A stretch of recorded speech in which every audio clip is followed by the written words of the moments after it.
what is my value? And then I can answer like with different answers. But today in the value chain of cacao, there is some very big questions that come to your mind when you see that the way that it's traded, first of all, when you see there is producers, there is cooperative, there is big producers, there is warehouses, there Governments. is trucks, there is governmental offices, there is NGOs, there is private companies like Belco. There is so many actors in this thing, and from different aspects, we always think we are right. Like we always think we are doing the good thing, and a lot of the time we are not. A lot of the time we are. If the content we bring you on the podcast has helped you with your business or your career and you're looking for a way to financially support the independent production of this podcast, you can do that for as little as a few dollars a month by backing us on Patreon or becoming a paid subscriber on our YouTube channel. Another way to support us and continue your learning is to purchase one of our on-demand workshops available on our website, mapperforward.coffee/workshops. Check the show notes for links, and as always, thanks for the support. Welcome to the Daily Coffee Pro by Mapper Forward, friends. I'm your host, Lee Safar, and this is episode 1 of a brand new series with first-time guest, César Magaña, the Director of Cacao from Belco. César, welcome to the podcast for the first time. Hello, Lee. How are you? I know Good. how are you because we've been talking a little bit, and I hope everybody listening to this is okay. Folks, this is going to be a great conversation. We have been having a conversation for an hour and a half before we started talking. So let's hope that we have enough to finish the series of this podcast. Now we're going to talk about cacao. The theme of this series is the cacao industry in 2025. And people out there might be thinking, like, why are we talking about cacao? Well, there is a lot that's going on in the cacao markets that some of it happened in cacao before it happened in coffee. And there are some things that are happening in coffee that happened first and then will happen in cacao. And one of those things is volatility. So there's a lot of volatility that's going on in the cacao markets, and there's a lot of disruption that's going on in cacao supply chains that is mirroring, coffee and cacao are mirroring each other at the moment. So we thought that it would be great to have someone on the podcast to talk about it. And this is where I want to shout out to Angel. Angel was like, Lee, you've got to have César on the podcast to talk about cacao. So thank you, Angel. I know that for sure Angel will be listening to this. So thank you, my friend. I really appreciate you having my back and introducing César to me so that we can have this conversation. So César, would you tell people who you are and what you do and remind everyone what Belco does? Sure, like a shortest version of me will be César Magaña. I was born in El Salvador, Central America, in a country who has a very important space in the books of history of cacao and coffee. My family has been growing coffee for several generations now, and I love coffee. I love agriculture. I love cacao. And now I'm very lucky. I'm sourcing amazing cacao for Belco, with Belco also. And I have contact with producers, with exporters, with importers, with chocolate makers, artisans. That's my life right now. And happy to share, and hopefully what I have to share is useful. I think it will be. We are going to be exploring a lot of different things through this series. And in this episode, we're talking about where has the volatility in the cacao market come from? Because this has been a wild couple of years for cacao, just like it has been for coffee. But also similar to what's happening in coffee, the volatility is not new. It didn't come from nowhere. This has been long-standing problems in both the coffee and the cacao supply chains. Yeah. And so could you help us understand, first of all, what is the cacao supply chain? Of course. I will maybe like just to not assume that everybody knows cacao. Like we'll say cacao is a tree. The origin of this tree, as far as we know right now, is South America, the Amazon. It's a tree like some other trees who've been consumed for thousands of years, for generations and generations in what today we know as Latin America. And we have proof of that. So what I'm saying this is because we have proof that it's been traded also for generations and generations, meaning like it has a value, as a money, as a exchange object or beans or whatever it is. It's not new, actually. We think it's new, this thing of trading cacao, but actually cacao has been in Europe for less than 500 years. It's a very new product in this side of the planet and in North America as we know it right now and in Asia. So when we come back to the trade of cacao, who is being involved, I always love to pay respect of this cultural importance that cacao has, because in the end of the day, the cacao as we know it right now is a little bit of the generation of what it was before. And hopefully I'm not romantic. I'm not putting too much romanticism in the cacao that before was good, today is not good. It's not like that what I want to say. But at the same time, when you see who is producing cacao today, we let it clear the cacao comes from America. Now the chocolate, as we know it, it's everywhere in the world. And now the biggest producer is in Africa, which is crazy, no? And most of the cacao is produced in Africa right now. So just between 2 or 3 countries, Ivory Coast, Ghana, Cameroon, is like, wow, that's the supply of cacao. So 70%, right, of the world's supply is from there. For the 5 million tons that they are produced right now, big, important. And also because we are talking about volatility, you need to take into consideration that there is areas of interest in what most of the cacao is being planted and produced. And then when your question is like, who is into this? And that's a super complex question to answer, because you have from small producers in Latin America, in South America, Central America, Mexico, who have one reality, to medium-sized or big-sized producers in Ecuador or Peru or Brazil, who have another reality, to micro or tiny producers in Ivory Coast, Ghana, or Cameroon, who have a different reality. In any case, they are all producers for different reasons, with different backgrounds, producing cacao, which is a fruit that has to be dry, fermented or not, and is the base for chocolate, and for some other things. Like you can find it in medicine, you can find it in food, you can find it in cosmetics, for example, which is a huge part of why cacao can be volatile also, the price of the cacao.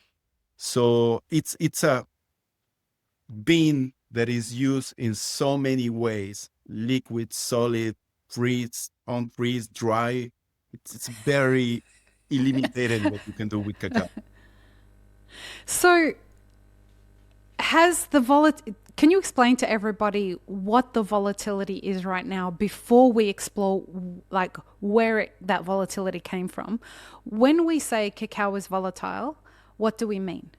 I mean, in today's frame. But we mean that the weight of trade or to buy cacao as we know it right now, it means like we have the market, a huge market, this invisible ghost that is the market, which is or in the States or in Europe, telling us what is the price of the cacao.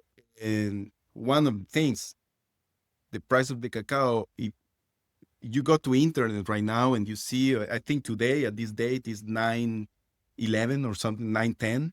Yeah. 2 days ago was another price. A year ago was another price. 2 years ago was crazy low.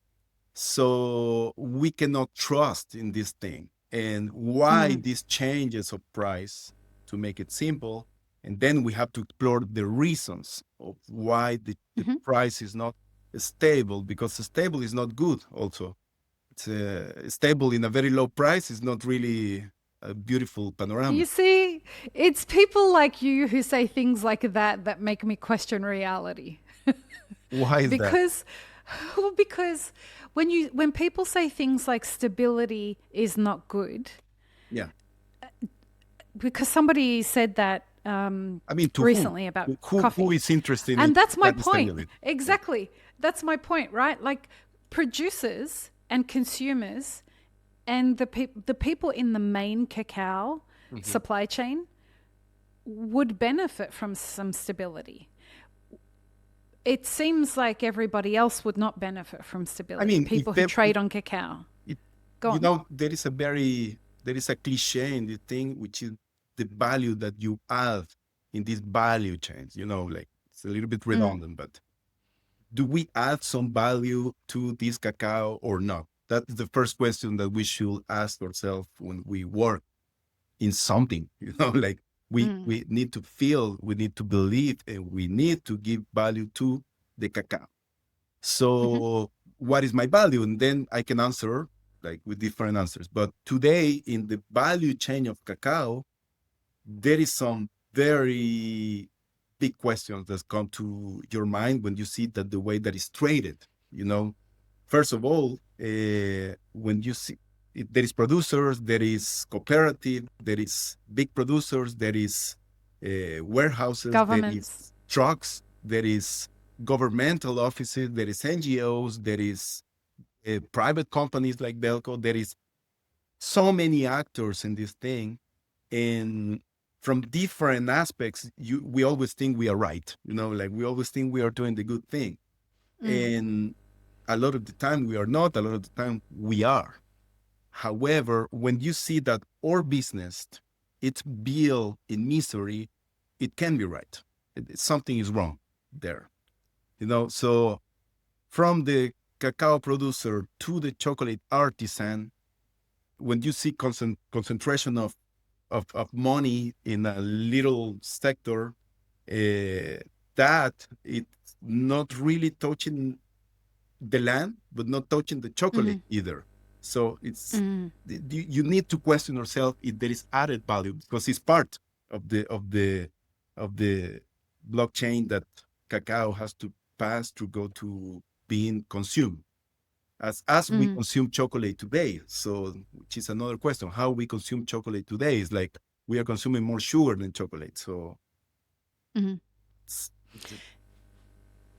Very interesting, and there's a lot there. I want to bring it back to what you were saying about the volatility. So you mentioned that today it's at 9.11, and then sometimes it has been at 12, and other times it has been at 10. And to give folks a reference, before March 2024, correct me if I'm wrong, Cesar, at March 2024, there was a very chaotic event that happened, and the market went from $2,000 per metric ton of cacao to $10,000 per metric ton, and it spiked there, and it stayed there and has been oscillating between 7,000 and 12,000 since then. And this volatility was caused by a very specific event that happened in the Ivory Coast, I believe. Ivory Coast, Ghana, and Cameroon, correct? I'm not sure. To be honest, I that's what we are repeating all the time. We are talking about climate as a big reason. We are talking about cacao being sick because the plants are dying as a reason. But honestly speaking, that's the consequence. That's what I think is a consequence of many mistakes that we did during years and years, who produce like, okay, it's not raining. Got it. Not raining. So the amount of cacao that the plant is going to give is going to be low, right? You're going to have low harvest. And reduction in yield. Yeah. But is the only reason of the reduction of yield? I don't think so. That it's a system that makes that, first of all, the knowledge of a person planting cacao, it's low in general. And then I can say I can generalize. I don't have the numbers. I don't think there is stories, but as an agriculture myself, I can tell you it is very hard to have agriculture knowledge. And you're fighting wheat against the climate. And right now the climate is real, and it's not is not in there, is not the most stable, not year, Force. not 10 years, it's a very Yeah. strong force. So this force is telling us, guys, I don't have an order. I may never have it again, and I'm warmer, it's just warm. In some places shouldn't be raining. It's raining. Some places should be a little bit of rain. There is no rain. So we don't know what's going on. And we think we have the control. We don't have it, And we think machines and pesticides and many things are going to bring the solution. No, the solution, it's in nature, and it's been in nature. And it sounds, again, a little bit like a cliche, but we are not observing nature. So we are not educated to produce cacao, and then you can apply to coffee and to tomatoes and whatever we are producing. It's the same problem. So what we are facing right now is the consequence of many years of ignorance at every level. Because if you see these massive companies producing agrochemicals, they were never right. They are never right, and they will never be right, because they are putting money in some very short-term big business thing. If you think in governments, and when I say governments, I'm talking to universities, to educational system, they didn't put the money in the right place to avoid that right now, or engineers or technical people or support for farmers are not educated. And as a consequence, we don't have a huge community of educated farmers who can guarantee the product that we want to consume. I mean, the way that we use the money, as human beings is always crazy, but like when you see governments, the money didn't went to the right place. And then you can see extreme cases of corruption everywhere, like in most of the countries in what cacao is planted. But you can see almost the same cases, a scenario in the places where the cacao is consumed also. And coffee, of course. Like when you see these multinationals right now, they don't even have a country. It's a worldwide thing. And it seems like we are interested in when you talk about coffee or cacao or food in general, a commodity, like to keep it as a commodity. And then what the hope was for coffee, that for me, for example, as a coffee farmer, actually impact me in a good way, is named specialty coffee, a coffee that is special. And that's what cacao is. It's facing right now. People is dreaming to have of that evolution. Yeah, people is dreaming to move from what happened in coffee to cacao, which I doubt is a good path to go, because cacao is cacao, and we should see cacao as a unique thing in what we need to research, evolve, and give examples if we find something interesting about how to fix this very crazy and unfair world of cacao. So if I, sorry, go on, please. No, I mean, just saying, like, if this is the base of the place and the product, if I don't know, product of the food of what we are working with, how can be stable, how can be fair, like we are making people produce a cheap thing to make money, and then maybe artisans, they're gonna make some money, but somebody in between or some organization in between is gonna make money by transporting, by having access to money, by transforming cacao. And that's the example of the chocolate industry in the last 100 years. The people getting the profit, the group is too small in comparison of the people involved in it. Which sets us up perfectly for the next conversation. There's so much that I want to say to what you just said, but we'll leave it for the other episodes. In the next episode, folks, we're going to talk about who the humans are that are involved in the production of cacao. And as Cesar's saying, there's, you know, so many people that are involved, and yet the money's being made by such a small group of people. So we'll explore that in the next episode. Join us for that. Peace, love, and peanut butter. Have an amazing rest of your day. I really hope you enjoyed this episode, friends. Please don't forget to show us some love by subscribing, liking, commenting, and most of all, sharing this podcast with your friends. Check the show notes for links, including our sponsors and our Patreon. And stay tuned for more great conversations on the Daily Coffee Pro by Map It Forward.